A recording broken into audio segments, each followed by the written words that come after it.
Bonjour et bienvenue dans Effet d'Optique, le podcast qui explore des sujets de société liés au monde du travail et qui pousse à débattre. Chaque épisode part d'un mot ou d'une valeur que nous allons décortiquer ensemble dans le but d'aller au-delà des apparences et de vraiment comprendre ce que cela signifie à travers une introspection inspirée de la méthode que j'utilise moi-même en coaching. Je m'appelle Aurane, je suis coach spécialisée en alignement professionnel et mon rôle est d'accompagner des personnes en quête de sens à créer une carrière qui leur ressemble. Aujourd'hui, c'est un épisode solo et je vais décortiquer avec vous une valeur qui me tient particulièrement à cœur dans le monde du travail, l'accomplissement. L'accomplissement, un mot fort, parfois écrasant. On le lit souvent à la réussite, aux grandes choses, une carrière impressionnante, une maison avec jardin, des projets qui brillent. Mais est-ce que c'est vraiment ça ? S'accomplir. Et si l'accomplissement, le vrai, c'était tout simplement se sentir à sa place. Faire un travail qui a du sens, dans lequel on se reconnaît. Avancer dans une vie professionnelle qui nous ressemble, pas juste qui fait du bien. Parce que ce sentiment d'accomplissement, ce n'est pas une destination réservée à quelques privilégiés. C'est un état intérieur qui naît quand on est aligné avec ce que l'on veut profondément et avec qui l'on est. Quand on a pris le temps de se demander qu'est-ce que je veux vraiment et pourquoi ? Dans cet épisode, je te parle de cette valeur qu'on cherche tous à notre manière et qui parfois nous échappe. Parce qu'on la cherche au mauvais endroit. Et si au lieu de vouloir accomplir l'impossible, on cherchait plutôt à accomplir ce qui est juste pour nous. C'est exactement ce que je propose avec la méthode optique, mon nouveau programme d'accompagnement dont je vais vous parler. Un chemin pour clarifier ce qui compte vraiment, mieux se connaître et construire une trajectoire professionnelle alignée avec ses valeurs les plus profondes. Bonjour à tous, je suis ravie de vous retrouver dans ce nouvel épisode d'Effet d'Optique. J'espère que vous allez bien. Aujourd'hui, je suis ravie de vous retrouver parce que c'est un épisode un petit peu différent de d'habitude. Je viens tout juste de lancer mon nouveau programme qui s'appelle la méthode optique. Et je suis ravie de vous parler de ce truc-là. Pourquoi j'ai choisi déjà de parler de l'accomplissement aujourd'hui ? C'est parce que tout simplement, c'est en lien complet avec ce programme. Comme vous le savez, une des valeurs les plus importantes dans ma vie, c'est l'alignement. Je suis extrêmement convaincue qu'en étant alignée dans sa vie, en étant aligné avec ses valeurs et avec ses choix, on ne peut que être accompli dans sa vie. Le besoin d'accomplissement, c'est un besoin qui est réel, qui existe et que je souhaitais partager un petit peu avec vous. Je souhaitais non seulement vous partager mes opinions par rapport à ce besoin d'accomplissement, mais pour une fois, je veux aussi vous donner quelques pistes concrètes pour vous accomplir dans votre vie professionnelle. C'est pour ça que je vais, comme d'habitude, débattre avec vous sur le thème de l'accomplissement et surtout, j'ai envie de vous donner des choses un peu plus concrètes pour que vous puissiez déjà mettre en place les premières étapes dans votre vie pour que vous avanciez sereinement dans un travail qui vous ressemble. C'est vraiment le but de ce podcast. Je commence de plus en plus à donner des genres de conseils là, comme ceci, des clés concrètes avec des exercices et des étapes pour que vous puissiez être épanoui. Je vois que ça vous plaît, donc c'est pour ça aussi que je me suis dit tiens, je vais en faire un épisode de podcast complet. Donc ça va être un peu plus long peut-être que d'habitude, à voir. En tout cas, j'espère que vous êtes bien assis dans les transports ou chez vous, ou que vous êtes en train de vaquer à vos occupations en écoutant vos podcasts.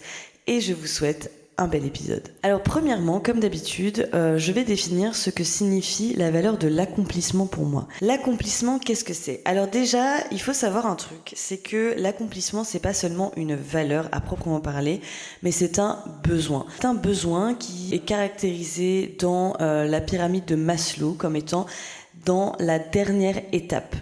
Donc c'est la dernière étape de cette pyramide. Besoin d'accomplissement, en fait, il émerge une fois que tous les besoins physiologiques, les besoins de sécurité, besoins d'appartenance, par exemple, besoins d'estime, sont déjà suffisamment comblés pour une personne dans sa vie. Donc une fois qu'on a atteint, on va dire, toutes ces étapes et que tous ces besoins sont comblés, on va avoir un dernier besoin qui s'appelle le besoin d'accomplissement, qui est finalement le besoin de s'accomplir d'une manière ou d'une autre, comme son nom l'indique, dans sa vie, c'est-à-dire de se réaliser en tant qu'individu, de développer notre potentiel, de se dépasser. Il y a vraiment une notion de dépassement de soi et finalement c'est le saint graal un petit peu dans une vie, c'est-à-dire qu'une fois qu'on a eu le privilège d'accéder à tous ces besoins, c'est vraiment le dernier besoin de la pyramide qui va faire qu'on va être complètement épanoui dans notre vie. Donc c'est un peu le saint graal pour moi dans une vie. En tout cas moi c'est ce que je recherche depuis longtemps. C'est cet accomplissement en fait continu. C'est pour moi aussi c'est important parce que l'accomplissement c'est la continuité de l'alignement. Comme je vous ai déjà expliqué, l'alignement c'est une valeur qui est très importante pour moi dans ma vie. Pour moi, en fait, le fait de pouvoir se dire, ok, je suis accomplie en tant que personne, eh ben, c'est l'aboutissement, en fait, de l'alignement. Pour moi, si t'es vraiment aligné dans ta vie, avec tes valeurs, avec tes projets, que tu construis une carrière qui te ressemble, mais tu ne peux être que accompli. En tout cas, ça va jouer sur une grosse partie de ta vie. Finalement, l'accomplissement pour moi, c'est le pouvoir de se sentir bien, de se sentir en paix avec soi-même. C'est de pouvoir être en paix avec ses décisions, avec ses actes et de pouvoir aussi observer en fait le résultat de tout ça. C'est un peu comme un état d'être finalement. Et moi, j'imagine l'accomplissement comme vraiment, ok. Là, je me sens soulagée. Là, j'ai fait tout ce que j'avais à faire. Alors, tout ce que j'avais à faire entre guillemets. Mais j'ai atteint un état de moi qui me convient et donc je peux me sentir soulagée, relieved en anglais. Je peux me sentir vraiment en paix avec ce truc-là. Et donc pour moi, c'est un peu la concrétisation finalement de tout le développement personnel. On parle beaucoup du développement personnel, à quoi ça sert. Et c'est vrai que pour le coup, moi, je visualise l'aboutissement du développement personnel comme la concrétisation de son accomplissement personnel, tout simplement. C'est plus on en apprend sur soi, plus on en apprend sur nos manières de fonctionner, plus on en apprend sur notre vision du travail, notre vision de la vie de manière générale, plus on va faire du développement personnel sur nous-mêmes. Et il y a un stade où on va se sentir complètement accompli dans notre vie. On va sentir en fait que ça y est, c'est le stade où on se sent complètement bien avec nous-mêmes. Donc voilà, pour moi c'est très important et ça veut dire que tous les autres besoins étant satisfaits plus ou moins, ça répond à ce qu'il y a de plus important dans notre épanouissement, finalement notre mission de vie. Pour partir un petit peu sur le débat de ce que c'est l'accomplissement dans nos vies, quels sont les avantages, quelles sont les limites comme d'habitude. Alors je vous dirais que finalement, quel est l'avantage d'être accompli dans notre vie? Il y en a tellement que je vais vous faire une liste. Alors premièrement, il y a le fait de se sentir en paix avec soi-même. Évidemment, si on est accompli, comme je vous ai dit tout à l'heure, il y a un peu un sentiment de ok, c'est bon. J'arrive au stade de ma vie où je me sens profondément en paix avec moi-même. Et donc, forcément, ça va éviter toute forme de stress chez nous. Moi, je vais vous raconter un petit peu mon expérience personnelle. À l'époque, quand je n'étais pas bien dans ma vie, en fait, c'était tout simplement parce que j'avais pas de mission de vie. Je ne comprenais pas en fait quelle était ma place sur cette terre. J'avais du mal à comprendre quel métier était fait pour moi. J'avais du mal à trouver en fait mon métier idéal ou en tout cas quelque chose qui était fait pour moi. Et donc, en fait, je faisais beaucoup de crises d'angoisse. Pour ceux qui ont écouté mon épisode où je raconte un petit peu ma dépression, je vais vous le mettre en barre de description pour ceux qui veulent. C'est vrai qu'à cette période-là, en fait, je pense que si j'ai fait cette dépression, c'est parce que je n'avais pas du tout trouvé cet accomplissement dans ma vie. J'étais vraiment dans une période où il y avait absolument rien qui me passionnait. J'avais pas de passion, j'avais pas d'aspiration profonde. Les seules choses qui m'animaient dans la vie à cette époque, c'était finalement d'aller voir mes copains-copines, d'aller boire des verres et d'aller à l'école, mais pas pour l'école, pas pour les cours, pas pour ce que j'aspirais dans la vie, mais plus pour ce côté un peu social, aller voir les copains-copines, etc. Je me suis rendu compte finalement que j'avais rien accompli dans ma vie. Et c'est là que ça m'a fait un peu tilt. Et je me suis dit, mais qu'est-ce que t'as accompli? Qu'est-ce que t'as fait pour toi? Qu'est-ce qui t'a fait plaisir? Et en plus, j'avais un petit peu une sorte de dépendance affective. Et donc, quand j'étais avec des gens, quand j'étais en couple, par exemple, ou quand j'étais avec des amis, etc., j'avais tendance à vouloir, à ne pas me retrouver avec moi-même. J'avais tendance à vouloir suivre un peu le mouvement sans vraiment me poser la question de qu'est-ce que j'ai envie d'accomplir moi dans ma vie? Qu'est-ce que j'ai vraiment envie de faire de ma vie? Et ça, c'est un sentiment, je pense, qui est commun à beaucoup de personnes à un stade de nos vies. Moi, ça arrivait quand j'étais très jeune parce que moi, je suis quelqu'un qui cogite beaucoup. Mais je pense qu'il y a des personnes pour qui ça arrive un peu plus tard dans la vie. Donc, je pense aux personnes notamment qui, à 40 ans ou à 50 ans, se rendent compte qu'en fait, elles n'ont pas forcément accompli des choses pour elles, qui leur font du bien à elles, mais qu'elles ont accompli des choses par pure convention sociale, ou par pure obligation, on va dire familiale, ou par pure, on va dire injonction induite en fait pendant l'enfance, l'adolescence, pendant toute leur vie en fait. Et en fait, ces personnes se sont rendues compte à un certain moment de leur vie que effectivement elles n'avaient rien accompli pour elles. Et ça, je trouve ça tellement triste. parce que on est dans un shift du monde où on a la possibilité de faire énormément de choses. On a la possibilité de faire plusieurs métiers, on a la possibilité de voyager pour certains. Évidemment, quand je vous parle de toutes ces possibilités, c'est quand on en a les moyens, que ce soit les moyens financiers ou les ressources nécessaires pour le faire. Hein. Évidemment, c'est pas tout le monde qui peut claquer des doigts comme ça et partir faire ce qu'il veut et réussir à s'accomplir en tant qu'humain sur un coup de tête. Évidemment, comme je vous ai dit tout à l'heure, il faut que les autres besoins de la pyramide de Maslow soient quand même bien satisfaits pour que ça se mette en place. Mais c'est vrai qu'on arrive on est dans un shift de nos vies, ou enfin de notre société en tout cas, où on a pas mal de possibilités et c'est assez intéressant de pouvoir justement s'accomplir en tant qu'humain avec que ce soit un travail, que ce soit des passions sur le côté, que ce soit un environnement qui favorise en fait notre émergence, notre potentiel. Voilà, mon chat est ravi de vous dire bonjour. J'ai l'impression que c'est la star aujourd'hui de ce podcast. Mais voilà, effectivement, je trouve qu'aujourd'hui, on a plein de possibilités. Moi, ma phobie, en fait, c'était de me réveiller à 50 ans et de dire ok, j'ai rien accompli dans ma vie. Ça, c'était vraiment ma phobie. Je me suis dit, mais c'est hors de question. Je veux pas du tout arriver à 50 ans et me dire que j'ai rien fait de ma vie. Et en fait, c'est là où j'ai eu un peu un déclic. Et je me suis dit, ok, là, c'est bon, en fait.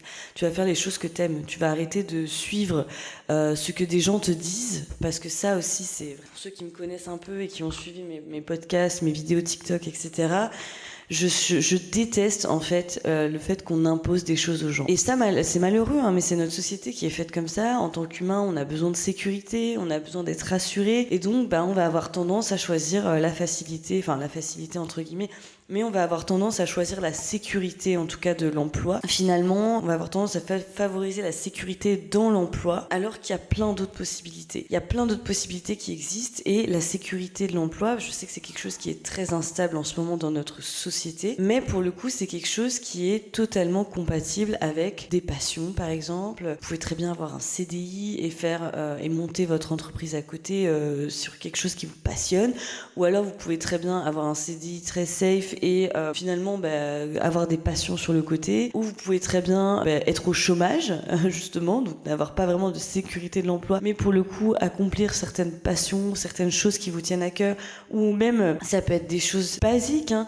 Ça peut être ouvrir un blog sur internet. Il y en a qui sont sur les réseaux sociaux. Enfin, voilà, il y a plein de choses qui existent pour s'accomplir en tant qu'humain. Ça peut faire du sport, tout simplement s'inscrire à des compétitions de sport, enfin des choses. En fait, il y a tellement de choses qui existent pour s'accomplir en tant qu'humain que je trouve ça dommage de passer à côté lorsqu'on en a la possibilité, bien évidemment. Et donc, pour moi, l'accomplissement, c'est vraiment important. Je me suis réveillée vraiment à 24 ans et je me suis dit, non mais là, c'est bon, il va falloir que tu t'accomplisses en tant que femme, parce que si tu le fais pas maintenant, tu ne le feras jamais. Et aujourd'hui, je suis contente de pouvoir me dire, voilà, aujourd'hui, j'ai réalisé déjà, même si je n'ai que 26 ans aujourd'hui, j'ai réalisé des choses que je trouve extraordinaires pour mon âge. Et je suis hyper fière. Et pour moi, c'est déjà une forme d'accomplissement. Et c'est très important, en fait, que vous trouviez votre truc à vous, votre truc qui vous fait vibrer, le truc qui... Mais ça peut être même un petit truc, hein, comme je vous dis, un petit blog, un machin. Il y en a qui écrivent même des mini-bouquins, là, sur Wattpad ou ce genre de truc. Mais vraiment, ça peut être un petit truc à vous, une petite chose, en fait, qui vous fait vibrer et qui vous donne envie de vous lever le matin et de vous dire, ok, j'ai accompli quelque chose de ma journée. J'ai fait quelque chose qui a du sens pour moi. Et je vous jure que... Bon, moi, je trouve que c'est encore plus intense et extraordinaire quand on le trouve dans un métier, parce que c'est vraiment la raison d'être de notre vie. On travaille plus de 8 heures par jour pour certains, et c'est vrai que de pouvoir le faire dans son métier, c'est encore plus extraordinaire. Mais si vous n'en avez pas la possibilité, je vous jure, essayez de trouver quelque chose dans lequel vous vous accomplissez en tant qu'individu, dans lequel vous pouvez vous élever, que ce soit vous élever spirituellement, mais surtout vous développer en tant qu'humain, développer votre potentiel. On a tous un potentiel qui est infini, qui est inexploité. J'en parlais justement hier, j'étais au téléphone avec ma mère et on parlait justement de ça, et c'est très intéressant de se dire que on n'est pas fait que pour une chose dans la vie. On a tellement de capacités, on a tellement de potentiel en nous. Moi, je vous donne un petit exemple. Une fois de plus, je reviens à mon histoire personnelle, mais juste pour que vous compreniez à quel point c'est important. Moi, je me suis rendu compte que j'étais faite pour le coaching. Donc ça, je l'ai appris il y a déjà 1 an et demi maintenant. Même, un peu moins d'1 an et demi. Mais au-delà de ça, je me suis rendu compte que j'étais faite aussi pour d'autres choses, que j'avais d'autres capacités. Par exemple, animer un podcast, je pensais pas que c'était quelque chose qui était possible pour moi auparavant, parce que je me suis jamais vraiment posé la question. Mais le fait de le faire et qu'on me dise « mais franchement, t'es faite pour ça, ça te va super bien, tu t'exprimes bien en podcast, t'as une super voix, etc. » Mais rien que le fait d'entendre ça, je me suis dit « mais ok, en fait, j'ai plein de capacités peut-être inexploitées dont je ne soupçonnais même pas l'existence avant. » Mais le fait de foncer, de même pas me poser de questions, d'aller dans un domaine et d'essayer, en fait, ça m'ouvre des portes. Ça m'ouvre des portes et ça m'ouvre des possibilités que je n'avais absolument pas visualisées avant chez moi. Et donc c'est important de se dire qu'en tant qu'humain, on a énormément de capacités, on a énormément de potentiel, mais que pour ça, il faut le découvrir. Et ça, on va en parler dans la partie suivante. Pour vous parler un petit peu d'accomplissement, comme je vous ai expliqué, je trouve ça très important. C'est important pour sortir de sa zone de confort. C'est important pour en apprendre davantage sur soi-même, pour s'accomplir en tant qu'individu. Ça, vous l'avez bien compris. Maintenant, je veux juste mettre un petit mais, un mini mais, pour que vous preniez ce que je vais vous dire par la suite dans la partie d'après, quand je vais vous présenter le programme et les différentes étapes pour justement s'accomplir en tant qu'être humain et construire une carrière qui nous ressemble. Je vais quand même mettre un petit mais, un petit disclaimer, parce que il y a certaines limites à l'accomplissement. Il faut que vous preniez en compte, je pense, pour ne pas vous mettre trop la pression par rapport à ça. Donc oui, effectivement, s'accomplir en tant qu'individu, c'est extraordinaire. Je pense que c'est une des plus belles choses qui le soit. Mais je vous en prie, n'allez pas trop loin dans la réflexion. N'allez pas trop loin. Comme je vous dis, ça peut passer par le métier. Moi, je trouve ça extraordinaire de pouvoir pratiquer l'accomplissement de soi dans un métier. Mais il n'y a pas que ça. Il y a des gens, par exemple, je pense à certaines femmes qui s'accomplissent en tant que maman. Il y a certaines personnes qui s'accomplissent dans une passion qui est complètement en dehors du travail.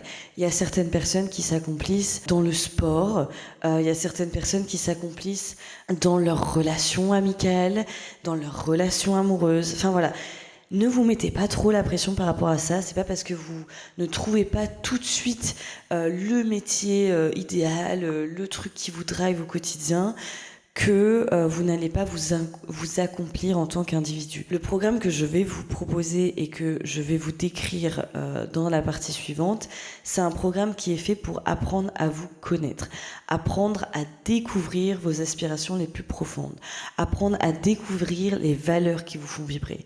C'est pas parce que vous découvrez ces valeurs-là que vous êtes obligé de les mettre à bien dans un travail. Moi, ce que je fais, c'est du coaching professionnel, donc j'aide les personnes à découvrir tout ça pour le mettre à bien dans leur vie professionnelle, mais ce n'est pas une obligation. Voilà, ça c'était juste un petit disclaimer. Il y a aussi un autre disclaimer par rapport à tout ce qui est accomplissement, c'est le fait de vouloir trop en faire, le fait de vouloir avoir trop d'accomplissements. Trop de dépassement de soi. Sachez une chose, le dépassement de soi, c'est important dans la vie, mais il ne faut pas en faire une fatalité. On est tous des individus avec un certain niveau d'énergie, d'accord ? Et donc le fait de se dépasser, c'est cool, c'est chouette. Le fait de trouver son accomplissement, c'est chouette. Mais n'en faites pas trop. N'essayez pas d'aller trop loin dans le processus. N'essayez pas de vous dire, ok, maintenant, une fois que j'ai fait ça, ok, j'ai l'impression que je suis pas assez accomplie, du coup, je vais faire ça en plus. Fixez-vous des objectifs qui sont atteignables pour vous en termes d'accomplissement. Ne vous fixez pas l'impossible. Je connais des personnes, honnêtement, qui se fixent l'impossible en permanence. Et je vous jure que après, si vous n'arrivez pas à atteindre votre objectif, vous allez retomber de très haut. Donc moi, ce que je vous conseille, c'est déjà, pour vous accomplir en tant que personne, de vous fixer un objectif qui est atteignable pour vous. Mais ça, pareil, je vais vous en parler dans la partie d'après, plus en détail. Troisième chose, arrêtez de vouloir faire en sorte que tout soit parfait. Dans l'accomplissement, il n'y a rien qui est parfait. L'accomplissement de soi, c'est juste, ok, j'ai accompli quelque chose dans ma vie et j'en suis fière. N'essayez pas de tout rendre parfait. Il ne faut pas d'ailleurs que tout soit parfait pour se sentir accompli. Vous voyez, il y a plein de choses que je n'ai pas faites parfaitement depuis que j'ai commencé mon activité. Et pour autant, je m'accomplis énormément en tant que personne dans ce que je fais, mais pour autant, j'ai fait auparavant et je fais encore plein d'erreurs.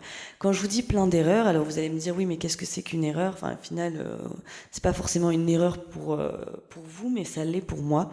Dans le sens où on s'améliore en continu. C'est ça aussi le développement personnel, c'est ça aussi l'accomplissement de soi, c'est de pouvoir se remettre en question et de pouvoir se dire ok, je fais des erreurs, je sais que j'ai fait des erreurs et je sais que je ferai mieux la prochaine fois. Il y a plein de choses maintenant que j'ai compris en lançant mon activité. Là, ça fait un peu plus d'un an que j'ai lancé l'activité, donc plus une expérience maintenant de ce que je sais faire, ce que je ne sais pas faire. Mais au début, c'est normal de se planter, c'est normal d'être à côté de la plaque, c'est normal de mettre du temps à trouver l'équilibre dans ce qu'on fait, c'est normal de faire des erreurs. En fait, on se met tellement une pression monstre alors que l'accomplissement, c'est juste en apprendre un peu plus sur soi tous les jours et de travailler sur ça et de prendre du recul sur ce qu'on sait faire et ce qu'on sait pas faire. N'essayez pas d'en faire trop, n'essayez pas de vouloir réaliser des objectifs inatteignables, n'essayez pas de vous dire je veux, pour être accompli dans ma vie, je veux être millionnaire, sinon je n'aurai pas le sentiment d'être accompli. Sinon, croyez-moi, vous allez avoir l'impression de tomber de très très haut si vous n'atteignez pas ce truc-là. Et n'essayez pas de vous dire il faut que ce soit parfait, il faut que je fasse tout parfaitement. Faites des erreurs, apprenez, c'est le seul moyen en fait d'apprendre, de faire des erreurs, c'est le seul moyen de vous relever. Moi aujourd'hui, maintenant, j'en sais beaucoup plus sur moi, j'en sais beaucoup plus sur mon activité, sur ce que j'ai envie de faire de mon activité. J'ai une vision beaucoup plus claire sur le futur. Il y a eu des moments où c'était très compliqué et il y a des moments où ça l'est encore, je vous le cache pas. On apprend, on est là pour apprendre, on est là pour faire des erreurs et on est là pour donner le meilleur de soi-même. Dernière limite aussi, donc là encore, c'est un dernier disclaimer avant de commencer à vous parler de ce programme. Le teaser est un peu long, effectivement. Mais ne soyez pas exigeants avec les autres non plus. Dans le sens où vous allez voir que quand vous allez vous accomplir en tant que personne, votre système entier va changer. Donc le système dans lequel vous vivez, le système dans lequel vous êtes actuellement, va évoluer autour de vous. Ça peut être les relations qui sont autour de vous, les relations amoureuses, les relations amicales, votre foyer. En fait, ça peut être tout. Tout risque de changer autour de vous. Et en tant qu'humain, on a peur du changement, on a peur de tout ce qui va se passer. Mais quand on a envie de s'accomplir en tant que personne, il y a potentiellement des choses qui vont se casser la gueule autour de vous. Ou pas, d'ailleurs, ou pas. C'est pas parce que vous n'allez pas forcément perdre des choses, vous n'allez pas forcément changer complètement des choses, mais votre système risque de changer. Et ça, c'est ce que je dis à tous les clients qui viennent me voir en coaching, c'est ce que je leur dis. Je leur dis, mais en fait, votre entourage risque de changer, vous allez changer en tant qu'individu, donc c'est normal que les choses autour de vous vont changer. Donc moi, ce que je vous dirais, c'est de ne pas trop paniquer par rapport à ça, c'est d'y aller doucement, d'y aller progressivement. Vous allez voir que le programme que je vais vous proposer, c'est en 7 étapes, donc c'est assez, c'est un programme qui est assez intense, qui risque de changer pas mal de choses chez vous. Mais en l'occurrence, c'est un programme qui est fait pour que vous puissiez appréhender justement ces changements-là et les mettre en application dans votre vie sans pour autant que ça vous déstabilise trop. Donc maintenant, ayant beaucoup parlé de tout ça et d'avoir averti des avantages et des limites de l'accomplissement dans sa vie, et si vous vous sentez prêt à justement aborder ces changements, je vais tout simplement vous partager les 7 étapes de mon nouveau programme, la méthode optique. Voilà, alors maintenant qu'on a posé les bases, je vais vous présenter les 7 étapes de la méthode optique en bref. Alors évidemment, je ne vais pas rentrer dans tous les détails parce que sinon ça voudrait dire que je vous donne mon programme gratuitement. Non, mais je vais quand même vous poser les bases de mon programme qui se déroulera en 7 séances et je vais vous expliquer un petit peu en gros ce qui va se passer dans les différentes étapes, ce qui va se passer dans les différentes séances et je vais vous donner 2-3 clés quand même pour pouvoir appliquer ces étapes-là dans votre quotidien si vous ne réalisez pas encore le programme. En tout cas, c'est un prémisse du programme qui est sorti hier. Chaque étape a été pensée pour apprendre à mieux vous connaître, à dépasser vos blocages et surtout à concrétiser vos aspirations professionnelles et à vous accomplir en tant que personne. Donc, j'espère que vous êtes bien installés. C'est parti pour les 7 étapes. Alors, première étape. Donc déjà, il faut savoir que la méthode optique, c'est la méthode OPTIQUE. Parce qu'il y a 7 séances, donc 7 séances pour 7 lettres. La première lettre, c'est évidemment le O. Et d'ailleurs, ça tombe bien parce que, comme vous savez, ce podcast s'appelle Effet d'optique. Donc la méthode s'appelle la méthode optique. Et finalement, vous avez compris, c'est tous les jeux de mots avec l'optique, avoir une meilleure vision sur sa vie professionnelle et sur soi-même, sur la connaissance de soi. Et donc, la première étape, c'est le O comme Oran, mais aussi comme optique. Donc, première étape, c'est la première séance, c'est de définir un objectif qui est aligné. Comme vous le savez, et comme je vous ai dit à plusieurs reprises, et comme je l'ai mentionné dans 1 milliard de vidéos, pour atteindre, concrétiser cet accomplissement dans sa vie et trouver une carrière qui est alignée avec nous-mêmes, la première étape, c'est de se fixer un objectif concret. Et quand je vous dis un objectif concret, c'est pas un objectif inatteignable, c'est pas un objectif irréaliste.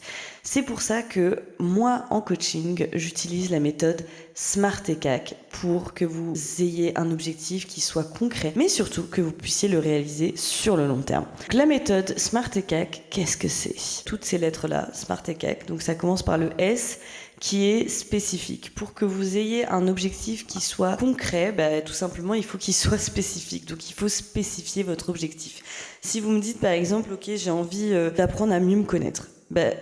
Apprendre à mieux me connaître, c'est pas un objectif qui est encore très spécifique. Concrètement, qu'est-ce que vous avez envie d'apprendre à connaître sur vous et vers quoi vous voulez aller ? Il sert à quoi cet objectif ? Donc premièrement, on va spécifier l'objectif. Ok, apprendre à se connaître, pourquoi par exemple ? Ensuite, il faut que votre objectif soit mesurable. Donc mesurable, ça veut dire que concrètement, il faut qu'il y ait un critère de réussite de votre objectif. Donc par exemple, si vous avez envie d'apprendre à mieux vous connaître, à quel niveau ? Jusqu'à quel niveau vous avez envie d'apprendre à vous connaître ? Quel sera le critère de réussite qui vous dira ok, là j'ai appris à me connaître et je peux choisir un métier qui me ressemble ? Quel sera votre critère de réussite ? Je sais pas, ça peut être un KPI, ça peut être tout simplement de vous dire ok, moi à la fin de toutes ces séances là, j'ai envie de me sentir vraiment accomplie en tant que personne, et pour me sentir accomplie en tant que personne, mon critère de réussite, c'est que je ressente vraiment en moi un soulagement. Sur une échelle de 1 à 10, aujourd'hui, ce soulagement, il est à 2. J'ai envie qu'à la fin de nos séances, il soit à 8. Voilà, ça, c'est un critère de réussite qui est concret et qui va vous permettre d'atteindre votre objectif. Ensuite, on a le A. Le A pour atteignable. Pour que votre objectif soit atteint, évidemment, il faut qu'il soit atteignable. Il ne faut pas que ce soit un truc loufoque. C'est-à-dire, il faut que votre objectif, vous puissiez l'atteindre, que vous ayez les ressources nécessaires ou que vous puissiez acquérir les ressources nécessaires pour atteindre votre objectif. C'est hyper important. Ensuite, on a le R. Le R, c'est pour réaliste. Une fois de plus, il faut que votre objectif soit réaliste et que votre environnement et les choses que vous allez mettre en place soient réalistes pour vous. C'est-à-dire que si vous avez envie de trouver le métier de vos rêves, est-ce que c'est réaliste pour vous ? Est-ce que en ce moment même, vous avez les capacités pour trouver le métier idéal pour vous ? Est-ce que dans votre foyer, c'est possible que vous puissiez avoir ce métier idéal ? Est-ce que c'est possible que si vous songez à une reconversion, est-ce que c'est quelque chose qui est possible autour de vous ? Est-ce que c'est réaliste ? Est-ce que si vous dites, je sais pas moi, je veux gagner 10 000 € par mois, est-ce que cet objectif-là est réaliste pour vous ? Concrètement, est-ce que vous avez toutes les capacités ? Est-ce que vous avez toutes les compétences nécessaires ? Ou est-ce que votre environnement est favorable à ce que vous gagnez 10K par mois ? Voilà, il faut penser à tout ça. C'est hyper important parce que sinon, votre objectif, vous allez le perdre de vue très rapidement, vous allez le voir. Ensuite, on a le T. Le T, c'est la temporalité. Il faut toujours se mettre un objectif de temps dans cet objectif. Par exemple, si vous dites « j'ai envie de trouver mon métier idéal ». Ok, mais dans combien de temps ? Je me mets 6 mois pour le trouver. Je me mets 6 mois, mais du coup, ça voudrait dire que je sais pas, dans 6 mois, on est quoi, en octobre? Ça voudrait dire qu'en octobre, j'ai atteint l'objectif. Enfin, même plus. Bon, novembre, j'en sais rien. J'ai pas calculé. Mais ça veut dire qu'en novembre, par exemple, j'ai atteint l'objectif. Ça veut dire qu'en novembre, j'ai concrètement mis des actions en place pour trouver mon métier idéal, que j'ai trouvé ce que je veux faire, j'ai trouvé le domaine, etc. Et qu'en novembre, j'ai mis les actions en place. Ensuite, on va passer à l'enjeu. L'enjeu est très important dans votre objectif. En quoi cet objectif est important pour vous? Si tu veux trouver ton métier idéal, en quoi c'est important pour toi? Qu'est-ce que ça va changer concrètement à ta vie d'avoir ce métier-là? C'est quoi le risque pour toi si tu n'atteins pas cet objectif? C'est quoi le risque de ne pas trouver ton métier idéal? Voilà, donc déjà, on va partir là-dessus. Ensuite, on a le C, ça va être le contrôle. Est-ce que ton objectif est sous ton contrôle ou est-ce qu'il est sous le contrôle d'une autre personne ou d'autres choses dans ta vie? C'est très important que ton objectif soit sous ton contrôle. Sous ton contrôle, ça veut dire que tu as la possibilité de mettre en place les actions nécessaires pour que ton objectif se réalise et que tu ne dépends pas d'une autre personne ou d'un autre facteur dans ta vie qui peut t'empêcher de réaliser cet objectif. Ensuite, on a le A, c'est pour les attentes. Quelles sont tes attentes? Donc ça, c'est quelque chose qu'on va partager plus en coaching, en séance de coaching, quand on se verra en face à face, où moi je vais te demander finalement qu'est-ce que tu attends de nos séances de coaching, qu'est-ce que tu attends de la relation entre toi et moi en tant que coach et toi en tant que coaché, qu'est-ce que tu attends de tout ça, avec quoi souhaites-tu partir à la fin de toutes ces séances, qu'est-ce que tu attends en fait de tout ça, qu'est-ce qui a fait que tu m'as contacté, que tu as réservé ce programme. Donc ça, c'est quelque chose qu'on va plus faire en séance de coaching en face à face. Et puis, on a la dernière étape, c'est le contrat. Donc, en gros, c'est un contrat que vous allez signer avec vous-même. Donc, dans le programme, je vous ai fait un carnet, tout un carnet, où vous allez écrire à la fin pour sceller cet objectif. Ce sera 2 ou 3 lignes, non, plus 2 lignes, voire 1 ligne, qui résume votre objectif en une phrase. Et ce sera votre contrat de toutes les séances. C'est hyper important de vous faire un contrat avec vous-même parce que finalement, ça va sceller quelque chose, ça va sceller une prise d'action. Et quand je dis faire un contrat, c'est pas forcément le signer, etc., mais c'est de pouvoir écrire votre objectif noir sur blanc. Donc pour cette première étape, évidemment, là je vous donne le côté un peu plus technique, mais dans le programme, ça va être un peu plus ludique que ça. Ça va être un peu plus ludique que ça, ce sera une séance qui dure 1h30 où, je vous laisserai évidemment des surprises, mais où on va plus travailler sur un vision board. Pour moi, le fait de visualiser son métier idéal, c'est une étape qui est méga importante pour définir son objectif, justement, selon la méthode Smart ECAC. En fait, je vous demanderai de tout simplement visualiser votre métier idéal, mais de manière hyper créative. Donc je vous spoil pas plus, mais en tout cas, sachez que la première étape, c'est de définir son objectif. La deuxième étape, c'est les priorités de valeur. P comme priorité de valeur. Donc maintenant qu'on a parlé de ce qui est vraiment important pour toi et de ton objectif, on va parler de tes valeurs. Donc ça, pareil, ceux qui écoutent mes podcasts ou qui me connaissent savent de quoi je veux parler, mais les valeurs, pour moi, c'est quelque chose qui est hyper important dans la vie, de connaître ses valeurs fondamentales. Ça va permettre de trouver notre épanouissement dans un travail. Parce que une fois qu'on a découvert les valeurs, nos valeurs fondamentales dans notre vie, on va avoir plus de facilité à comprendre qu'est-ce qui est bien pour nous, qu'est-ce qui n'est pas bien pour nous, qu'est-ce qui nous plaît pas, quelles sont nos passions, quelles sont nos aspirations. Et donc, moi, dans cette deuxième étape, en fait, je vais vous demander de choisir entre plusieurs valeurs que je vais vous présenter et surtout de prioriser cette valeur. Quelles sont les valeurs les plus importantes dans votre vie? Est-ce que c'est finalement l'équilibre? Est-ce que c'est la sécurité financière? Est-ce que c'est la créativité? Est-ce que c'est l'autonomie? Est-ce que c'est la liberté? Est-ce que c'est l'investissement? Est-ce que c'est le dépassement de soi? Est-ce que c'est qu'est-ce que c'est? Vous pouvez vous inspirer d'ailleurs des podcasts que j'ai déjà fait. En fait, chaque podcast parle d'une valeur. Donc, vous pouvez vous inspirer de ça, vous dire, ok, mais moi, concrètement, quelle est la valeur qui me drive le plus dans ma vie? Ou en tout cas, une des valeurs qui me drive le plus. L'idée, c'est d'arriver à 3 valeurs qui sont méga importantes dans votre vie pour que vous compreniez, en fait, en quoi ces valeurs, vous pouvez les intégrer dans un travail qui vous plaît. Moi, par exemple, je vous donne l'exemple personnel. Les 3 valeurs qui me drivent le plus, Bon, en vrai, il y en a plein, mais je dirais que c'est l'alignement. Bon, l'accomplissement, mais je le mets pas vraiment comme une valeur. Je le mets plus en rapport avec l'alignement dans ma tête. L'authenticité, mais c'est méga important pour moi, l'authenticité. Et je dirais l'autonomie. En tout cas, quelque chose en rapport avec l'autonomie. Bref, ça, c'est les valeurs qui sont vraiment importantes pour moi. Et je vous jure que dans n'importe quel travail, je cherche ces 3 valeurs-là. Parce qu'elles sont tellement importantes dans ma vie qu'elles doivent être présentes dans un travail. Et donc voilà, cette deuxième étape, ça va vous permettre de prioriser vos valeurs et de définir quelles sont les valeurs les plus importantes dans votre vie. Troisième étape, T comme transformation intérieure. Là, ça va être une étape où on va faire un petit voyage. Un petit voyage dans votre passé. Et oui, alors bon, ceux qui savent, en coaching, on parle pas forcément du passé, on parle plus du présent et du futur. Mais là, on va aller chercher les ressources que vous avez eues dans votre passé pour les mettre à bien dans votre présent.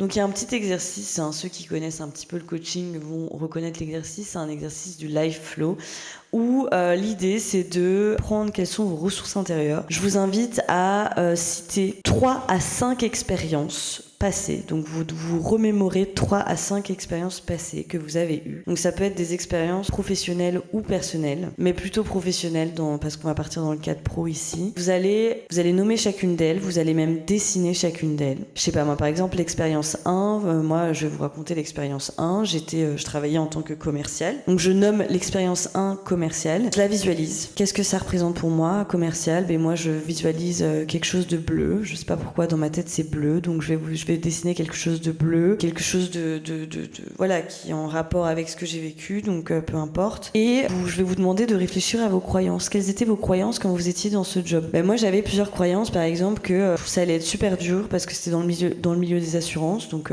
c'est une de mes croyances. Ça allait être super dur, que j'allais jamais y arriver, que en plus c'était en anglais, que j'allais jamais arriver à tout faire en anglais, que j'allais avoir beaucoup de travail, que j'allais pas forcément me faire des amis. Enfin voilà, j'avais plein de croyances comme ça. Et au final, la dernière question, ça va être quels sont vos apprentissages de cette expérience-là? Ben moi, mes apprentissages, c'était par exemple que franchement, c'était dur, mais je me suis vraiment dépassée, je me suis surpassée. Donc, quelles ressources j'ai utilisées? J'ai utilisé ma force d'esprit, j'ai utilisé ma sociabilité pour vraiment m'intégrer au sein d'un groupe, ma capacité d'analyse pour les mettre à bien dans mes compétences professionnelles, etc. Donc voilà, quels sont vos apprentissages de cette expérience et quelles ressources vous avez utilisées? Et évidemment, vous pouvez faire une petite conclusion de l'expérience en disant, ben voilà, en conclusion, qu'est-ce que vous avez appris sur vous-même? Donc c'est un exercice qui est assez long. Je trouve que c'est très bien de faire cet exercice en coaching parce qu'il vous aide vraiment à puiser dans vos ressources naturelles, qu'est-ce qui est naturel chez vous, et d'aller déconstruire un peu toutes les croyances que vous avez autour de vos expériences passées. Donc c'est un peu toutes les croyances limitantes qui vont finalement nous freiner encore aujourd'hui qu'on va débunker pour faire émerger vos ressources. Quatrième étape, le I. Le I comme introspection guidée. Là, c'est le moment de reconnecter à toi, de te reconnecter à tes intuitions. Ici, tu peux faire une séance miroir. Qu'est-ce que c'est qu'une séance miroir? J'adore faire cette séance en coaching. Je crois qu'elle fait pleurer tout le monde qui passe devant ce miroir, mais c'est très important. Alors, bon, si tu ne participes pas au programme, tu peux le faire en solo. Le but, c'est que tu vas te regarder devant un miroir. Tu vas déjà commencer par prendre une grande inspiration, une grande expiration.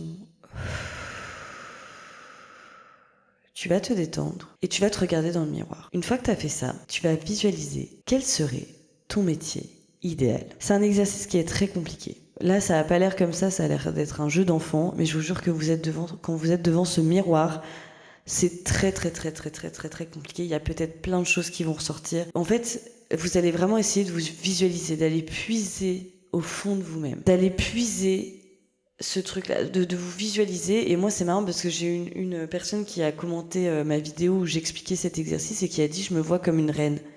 Mais c'est intéressant, ça. Qu'est-ce qui fait que concrètement, tu te vois comme une reine? Tu te sens comment à ce moment-là? Ça pourrait correspondre à quel métier? En fait, c'est très important d'aller chercher, en vous regardant dans le miroir, Quelles sont les émotions qui émergent chez vous? Qu'est-ce qui vient? Ça peut être la première image qui vient. Mais d'aller vraiment conscientiser tout ça, de vous reconnecter à vos intuitions, à votre corps, à vos émotions. Évidemment, tu peux combiner ça avec un exercice de méditation guidée pour ceux qui pratiquent la méditation. Moi, je pratique plus beaucoup en ce moment, je vous avoue, mais c'est un exercice que j'aime bien doubler avec un exercice de méditation guidée pour favoriser l'introspection. Étape 5, Q comme questionnement puissant. Donc là, on va aller chercher toutes les zones d'inconfort chez vous. Donc moi, ce que j'utilise en coaching, c'est ce qu'on appelle une roue des résistances. C'est un petit exercice que j'ai un petit peu inventé, je ne sais pas s'il existait ou pas avant, mais ici, je vais vous demander sur une roue des résistances d'identifier quelles sont vos croyances limitantes qui vous bloquent le plus dans votre atteinte d'un métier idéal. Il y a plusieurs résistances qui sont assez connues finalement. Il y a par exemple la peur de l'échec, très classique, ça c'est moi. Le perfectionnisme, la peur du regard des autres, la peur de la réussite, parce qu'il y a la peur de l'échec, mais aussi la peur de la réussite. Moi, ce que je vous demande ici, je vous invite à faire, c'est de tout simplement réfléchir à, ok, quelles sont les croyances qui me bloquent le plus dans l'atteinte de mon objectif. Et finalement, vous prenez la croyance et vous la questionnez.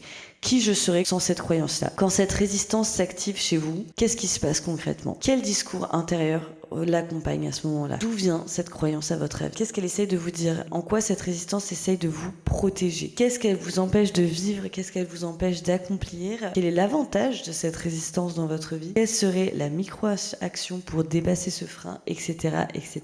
Questionnez toutes ces croyances-là. Et c'est un exercice évidemment dans le programme qui est beaucoup plus détaillé, mais c'est un exercice qui est très très très très intéressant pour aller débunker justement ces croyances. Ensuite, on va à la 6e étape. La 6e étape, c'est U. U comme un plan d'action. Une fois que tu as découvert quelles sont tes ressources intérieures, tu as débunké un peu tes croyances limitantes, une fois que tu as fait une introspection pour te reconnecter à tes intuitions, que tu as défini un objectif qui est concret, là, la 6e étape, ça va être de définir un plan d'action concret, pas n'importe comment. L'idée, c'est que tu te crées déjà 1 à 3 actions que tu vas mettre en place pour aller vers ton métier idéal. Une fois que tu as défini une action, c'est de la questionner un petit peu et c'est d'aller encore plus loin. Je vais pas te demander de que définir une action, je vais te demander de dire quelle est l'action que tu veux mettre en place, comment concrètement tu vas la mettre en place dans ta vie et quand. Quels seront les obstacles potentiels à cette action et quel est ton engagement? Tu t'engages à la faire quand, comment, avec qui Et enfin, la 7e et dernière étape, c'est E comme engagement dans la durée. Parce que l'alignement, ce n'est pas un one-shot. On va créer des rituels. Le but, c'est de créer des rituels, des ressources pour finalement t'aider à garder le cap. Parce qu'une fois que tu as défini tes actions, qu'est-ce qui va se passer comme dans beaucoup d'actions qu'on met en place dans notre vie, comme par exemple quand on essaye de prendre une nouvelle résolution, qu'est-ce qui va se passer? C'est que les premières semaines, on va être super méga motivé et puis en fait, au bout de 3 semaines, on en a déjà marre et on arrête tout. Là, le but avec cette dernière étape de mon coaching, c'est que justement, tu puisses ancrer ces actions, tu puisses les engager dans la durée. Tu vas repartir avec un journal d'action que tu vas regarder tous les jours s'il faut. Tu vas t'auto-coacher en permanence. Tu vas relire tout ce que tu as fait sur toi. Tu vas définir qu'est-ce que tu souhaites maintenir comme action, qu'est-ce que tu souhaites diminuer, qu'est-ce que tu souhaites augmenter, qu'est-ce que tu souhaites arrêter. En fait, on va prendre, entre guillemets, toutes tes mauvaises habitudes d'avant et on va voir comment tu peux les diminuer, par exemple. Et on va prendre toutes les nouvelles habitudes que tu vas mettre en place et on va les solidifier. Pour que un coaching fonctionne, il faut vraiment que toutes ces actions soient mises en place dans la durée et que tu gardes justement cette motivation pour ne pas retomber dans tes travers. C'est pour ça que c'est, pour moi, l'étape la plus importante pour ne pas bâcler le travail, on va dire. C'est pour ça que je vous donne un carnet pour que vous puissiez noter concrètement les actions que vous allez mettre en place. C'est pour ça que je vous donne ce carnet aussi pour que vous puissiez conscientiser tout ça, relire s'il faut. C'est pour ça que je vous mets en place dans le programme tout un aspect playlist de musique intéressante pour vous. Je vais vous mettre aussi des playlists de podcasts d'introspection pour que vous puissiez pousser la réflexion et ancrer vos actions dans la durée. Enfin voilà, tout ça, c'est des outils, c'est un ensemble de choses que vous allez mettre en place vous-même pour atteindre votre objectif. Et je peux vous assurer que si vous avez suivi les 7 étapes comme il se doit, vous allez changer votre vie, mais vous allez pas revenir en arrière. Maintenant que tu connais les 7 étapes de la méthode optique, mon programme de coaching pour t'aider à construire une carrière alignée justement et t'accomplir pleinement en tant qu'individu, j'espère que cet épisode t'aura plu. Si tu ressens l'envie de passer à l'action, de clarifier tes choix, de te sentir plus à ta place dans ta vie professionnelle, je pense que ce programme est fait pour toi. Et bonne nouvelle, pour fêter son lancement, il est à moins 50% toute la semaine, donc jusqu'au 8 juin. Donc attention, c'est disponible pendant 6 jours encore. Vous pouvez le commander dès aujourd'hui en cliquant sur le lien qui est en description dans l'épisode ou directement sur mon site internet www.oran-defenin.com. Si vous avez des questions, vous pouvez même me contacter. Je serai ravie de vous répondre. Je serai ravie même d'échanger avec vous par téléphone si jamais vous vous sentez plus à l'aise, ou même d'avoir un premier échange en physique pour apprendre à se connaître, apprendre à découvrir tout ça. Je suis vraiment ouverte à tout ça. Moi, je vous dis merci d'avoir écouté Effet d'optique. À très vite dans un prochain épisode.